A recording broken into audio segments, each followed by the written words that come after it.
I was offered Grease. And Shut I thought up. I was. Now, I can dance Grease, but I can't sing Grease.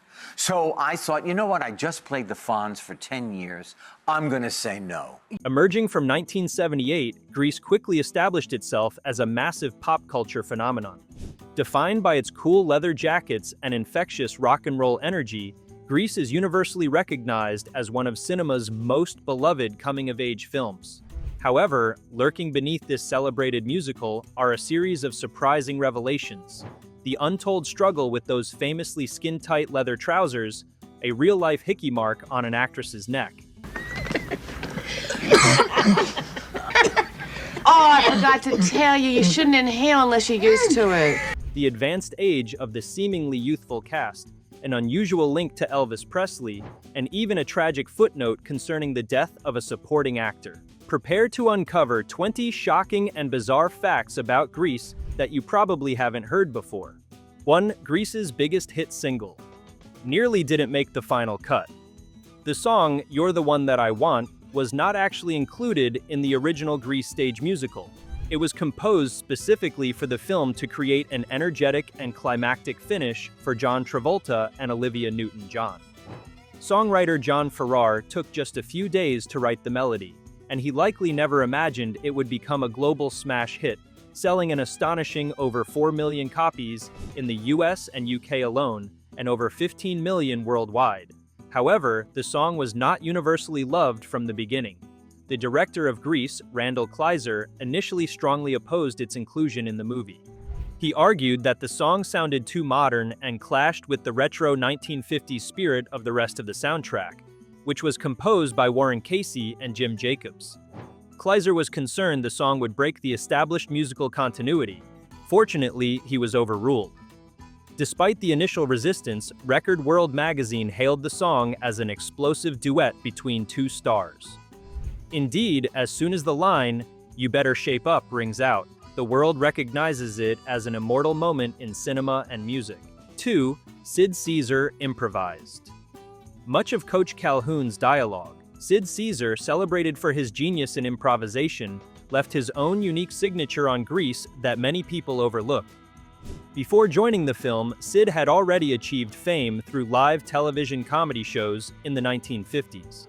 Despite having a detailed script, he was famous for spontaneously altering lines and jokes, even during live broadcasts. For his role as Coach Calhoun in Grease, while no specific evidence confirms it, critics widely assume that Sid Caesar improvised a significant portion of his dialogue based on his well-known style and reputation. It is highly likely that Coach Calhoun's funny, quirky lines were born entirely from Sid's on-the-spot comedic talent. But the creative freedom wasn't restricted to the dialogue. Even the film's most successful song had to overcome several obstacles. I don't know about these chicks. Yeah, they're only good for one thing. 3. Bad Sandy's look was a total shock to Olivia. Transforming into the sweet, innocent, good Sandy was a simple task for Olivia Newton-John. But when she had to embody the rebellious Bad Sandy, she felt completely out of her element. In an interview with Fox News, Olivia described her experience with the role reversal. "I was used to Sandy as a sweet girl in poodle skirts. So, when I tried the bad girl look, I didn't know what to expect." After her hair and makeup were complete, Olivia walked onto the set in her tight leather outfit. The reaction she received completely surprised her. "The cast didn't recognize me," she said, "and then I got all this attention from the guys. At that point, I thought, oh my gosh, is this what it takes?" It was a humorous moment of realization when she saw how her change in appearance gave her a completely different type of allure. For Olivia, breaking free from her familiar image and showcasing a new facet of the character was immensely fun and rewarding. But the transformation wasn't just limited to Sandy's looks. It also came from spontaneous lines that were completely unscripted.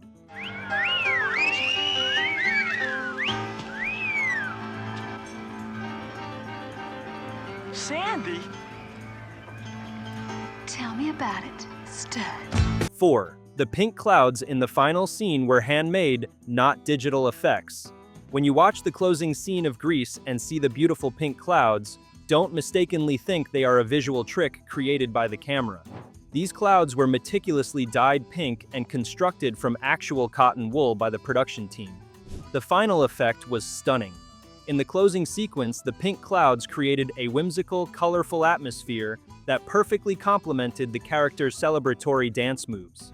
This creative effort resulted in an unforgettable cinematic memory for audiences. This detail is one of the many reasons Grease stood out and became an icon, not only upon its release but even 4 decades later. That's the secret behind the clouds. But what truly captivated the audience was Sandy's radical change in appearance. 5. The final carnival scene was a real fight against nausea. During a break-in shooting, Wardell, along with his co-stars Barry Pearl and Michael Tucci, decided to try the Octopus Ride, a carnival game known for its challenging spinning motion. The moment the ride began, Michael immediately felt dizzy. After just a few seconds, he started yelling for it to stop because he felt intensely nauseous. Ward, assuming Michael was joking, urged him to continue. While Michael struggled with the unbearable feeling, Ward kept encouraging the ride to go faster, completely missing his colleague's genuine discomfort. At the same time, Barry Pearl also couldn't tolerate it. Although he wasn't motion sick, he couldn't stand the relentless spinning and began screaming for the ride to cease. But there was an even greater challenge that arose during the movie's final moments, a technical difficulty that demanded a significant amount of time and effort from the entire production team. 6. Lorenzo Lamas had to bleach his hair for the role. Everyone knows Lorenzo Lamas went through a lot to get a part in Grease, but his first sacrifice was his hair. However, there was a condition he didn't anticipate. Lorenzo recalled, "They told me I had to dye my hair a lighter color." This instruction came after they saw him, a tall, muscular, and imposing guy at 6 feet 2, an image that was somewhat at odds with the T-Birds, a group of rebellious but slightly goofy high schoolers.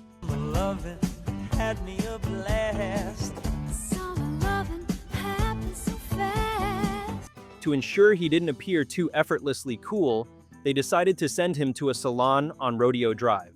So, I went into the salon, sat down in the chair, and they started dyeing my hair. Yellow, Lorenzo recounted, still with a hint of surprise. Who would have thought this simple decision would launch a major phase of his career? After Grease, his blonde hair became an essential feature of his screen persona. Lamas continued to dye his hair for many subsequent roles, ensuring he never forgot the day his hair had to be altered for a film role. And if you imagine the final carnival sequence was simply a pleasant shoot, think again, because the set for that scene literally made all the actors dizzy. 7. The Thunder Road Race was shot in a famous but highly polluted area. In Greece, Thunder Road is the site of the dramatic showdown where Kenickie confronts Leo in a decisive car race. Yet, an unexpected turn of events occurred. Putzi accidentally caused an accident, injuring Kenickie and knocking him out just before the start. Danny Zuko stepped in and secured a convincing victory. But what gives this scene its authenticity is more than just the plot. To achieve a realistic feel, the director chose a real location, the Los Angeles riverbed situated between the 1st and 4th Street bridges in the city's downtown. This desolate landscape was notoriously filled with dirt, garbage, and standing, toxic water.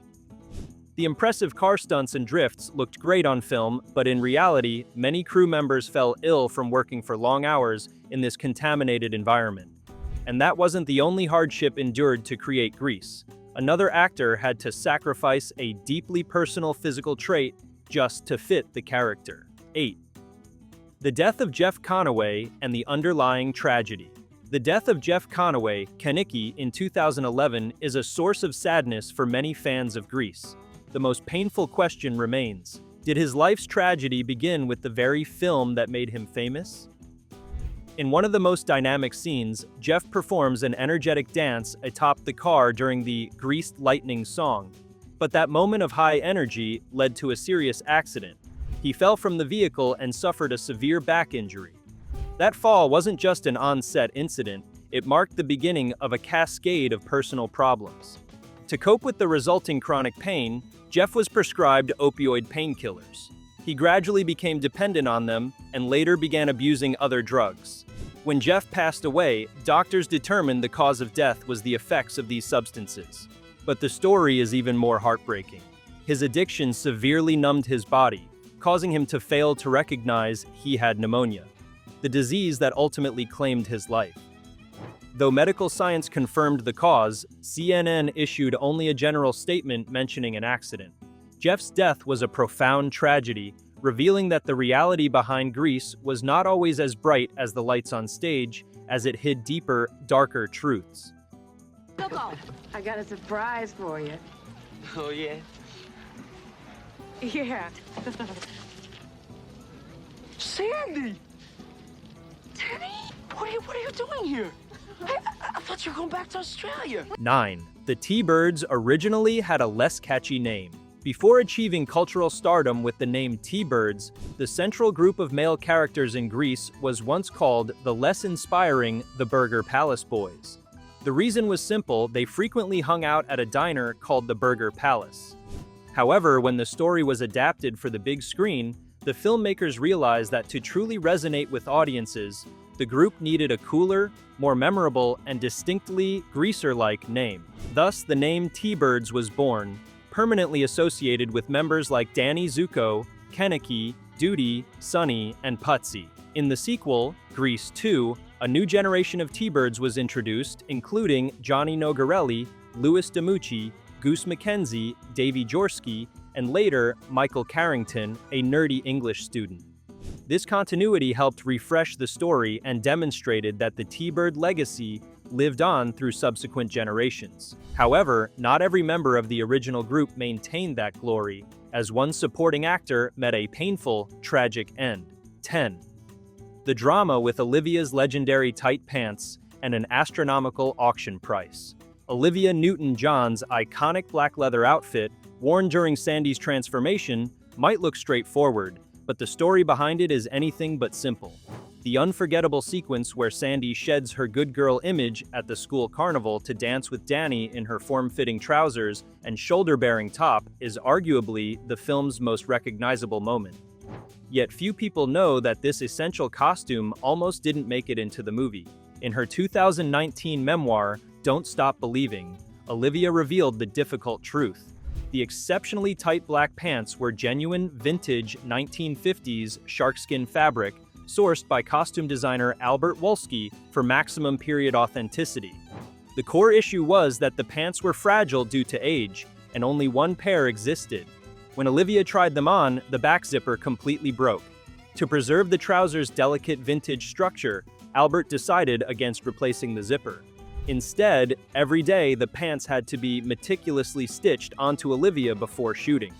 Under this incredible constraint, she had to remain still and perform flawlessly.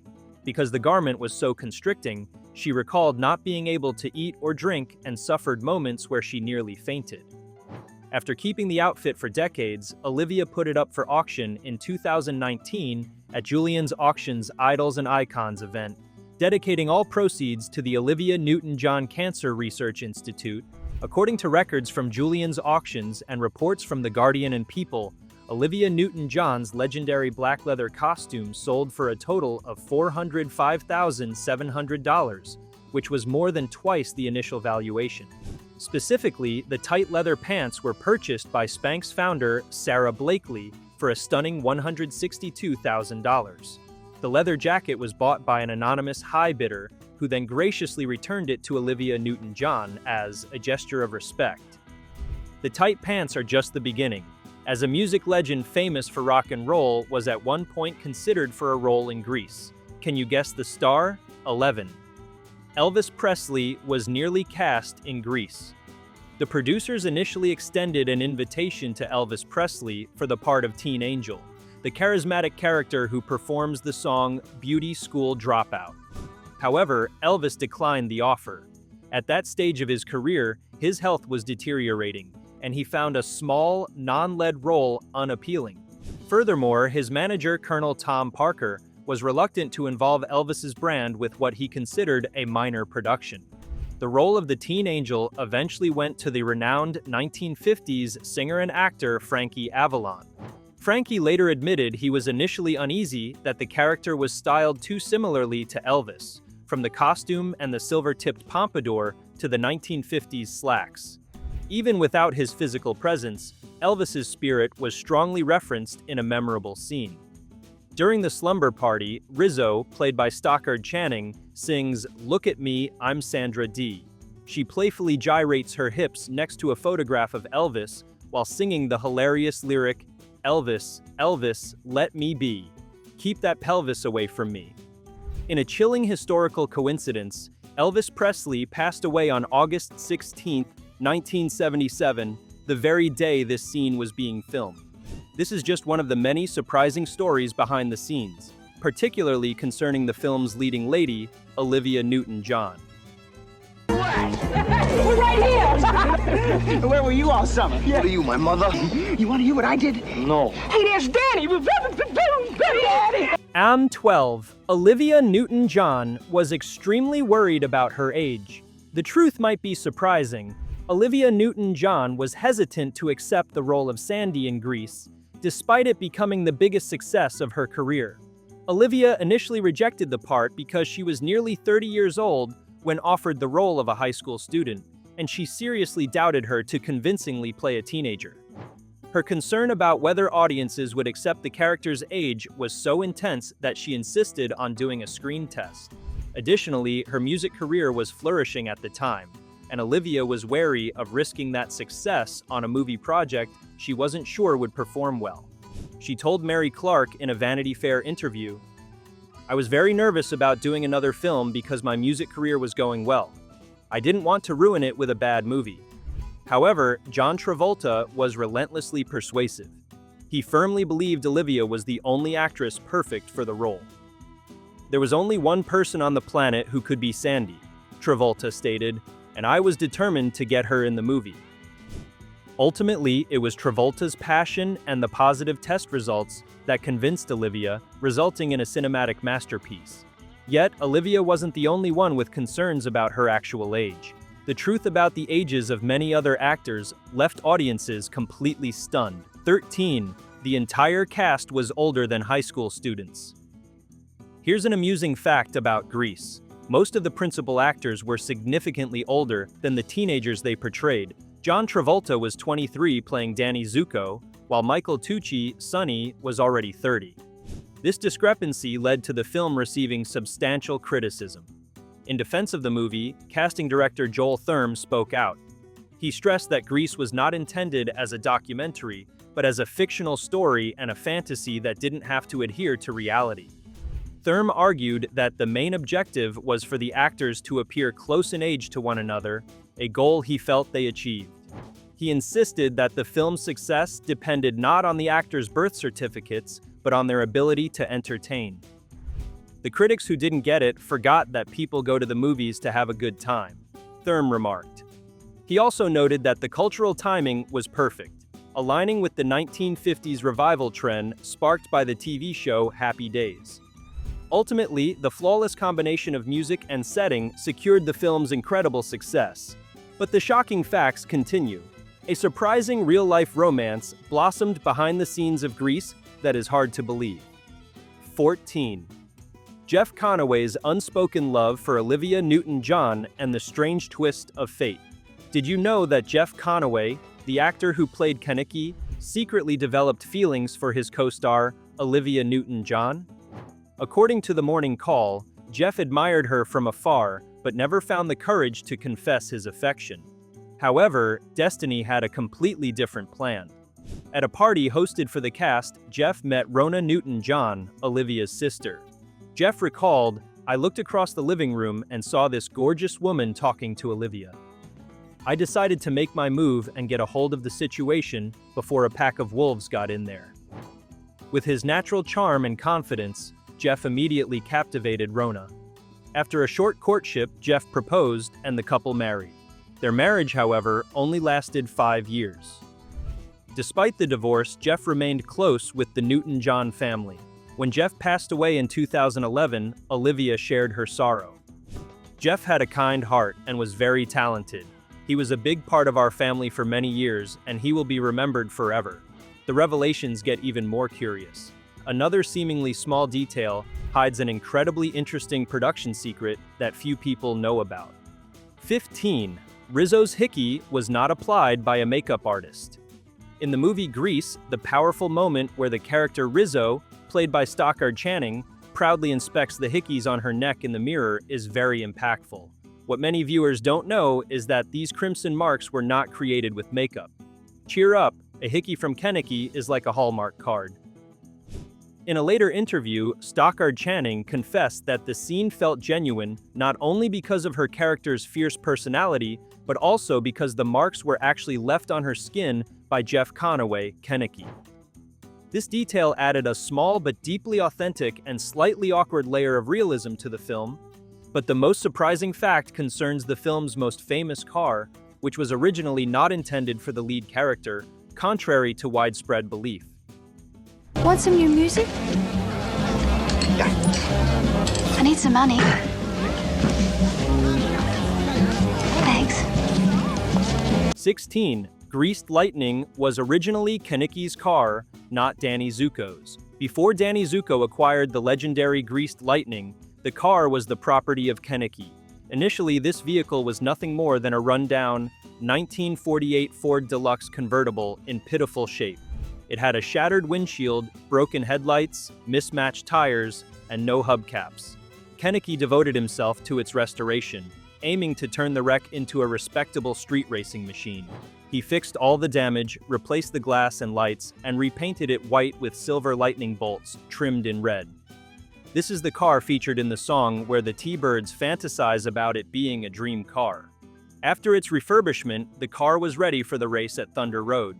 However, during the race, the car sustained major damage when the blades on the opponent Leo's wheels tore into its side. Despite the trauma, the car reportedly held up better than when Kenickie first purchased it. While the damage wasn't fully detailed in the film, it was quickly repaired afterward. Later, a fantasy version of the car appeared, a 1948 Ford convertible painted candy apple red with white lightning bolts and a transparent plexiglass hood. Finally, Danny won this version of the car in a raffle at the school's graduation carnival. The car then served as the final vehicle for him and Sandy as they drove off, marking the movie's ending. Beyond the car's true history, the physical location where those classic musical numbers were filmed also held unexpected secrets. 17. The Summer Nights Scene. Wasn't filmed on a set, it was a real high school. Many people are astonished to discover that the Summer Nights sequence in Grease was shot at a real high school, Venice High School in California, during the summer of 1977. The filmmakers even used the school's own students as extras. To turn Venice High School into Rydell High School, the crew sought the help of Grant Francis, a teacher and alumnus. He and his students installed the Rydell High School sign to conceal the school's actual name. The opening shot, where students rushed from their cars and across the lawn, captured the authentic energy of young people. The presence of students with skateboards, instruments, and cheerleaders in short skirts perfectly created the high school atmosphere. Francis also shared an amusing anecdote. To protect the courtyard statue of actress Anna Held from being painted by rival students, they planted rose bushes around it. Today, the statue has been recast in bronze, becoming an enduring landmark, just as the movie Grease remains a cherished memory for generations. The secrets aren't limited to the location. The production was almost derailed by a bizarre accident that shocked the entire crew. 18. The director suffered a freak accident on the Thunder Road set. The Thunder Road car race in Grease looks thrilling and intense on screen, but it was almost ruined by an accident that threatened the safety of the director, Randall Kleiser himself. Because the concrete surface was extremely hot, Kleiser decided to walk barefoot to move more freely between camera positions. This overconfidence led to a sudden injury. He was stabbed by a sharp object in his foot while standing in the polluted environment of the Los Angeles riverbed. Just one night later, an infection rapidly developed. Kleiser spiked a high fever, with his temperature soaring to nearly 38.9 degrees Celsius, 101 degrees Fahrenheit, accompanied by a swollen and agonizing foot. He described feeling completely depleted and in shock for the next few days, forcing the crew to temporarily halt some shooting days so he could receive medical care. This near disaster almost completely upended the entire production schedule. But the most truly shocking revelation was another twist in casting that few people would have predicted. 19. John Travolta was not initially considered the top choice for the male lead. It may be hard to believe, but John Travolta was not the initial preference for the main male role of Danny Zuko in Grease. Originally, Travolta was only cast in the supporting role of Duty in the stage play. This wasn't enough for him, as he had coveted the character of Danny from his first reading of the script. In a 2019 interview, Travolta recalled, "I thought one day when they make the movie, maybe I'll get to play Danny." In 1976, when the film entered production, the role of Danny had been offered to Henry Winkler, the actor famous for embodying the greaser archetype as Fonzie in Happy Days. However, Winkler declined the role. This opened the perfect door for Travolta. Upon hearing that Winkler had withdrawn, Travolta was ready. He had a 3-picture deal with producer Robert Stigwood, who had also cast him in Saturday Night Fever. With over a year of dedicated preparation, Travolta won the role of his dreams. The ironic contrast between the two actors was humorously summarized by Henry Winkler in Newsweek in 2020. "I went home and had a glass of orange juice." John Travolta said yes to the part. He went home and bought a plane. For Travolta, who had patiently waited for the opportunity, securing the part of Danny was a monumental achievement, but what surprised everyone even more was Henry Winkler's later attitude, which he openly discussed in an interview. 20.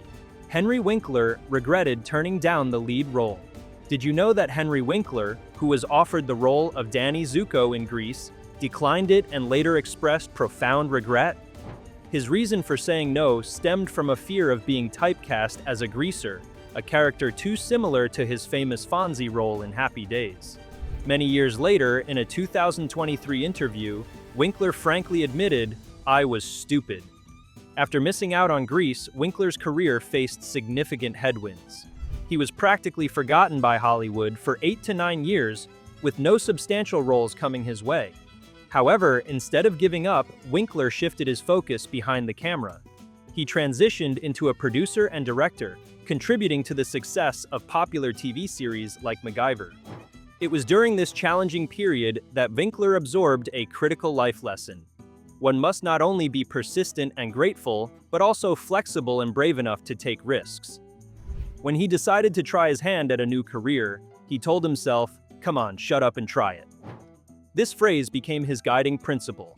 In an inspiring 2023 graduation speech at Georgetown University, he delivered a message to be resilient, creative, and courageous enough to forge your own path. He achieved success brilliantly, transforming his career from actor to writer, author, and producer. But the casting was not the only detail that was nearly different. Even the coolest gang at Rydell High School almost had a completely different name, a name that might make you laugh. Which of these fascinating, behind-the-scenes secrets surprised you the most? Share your thoughts below and subscribe so you don't miss our next shocking movie discoveries.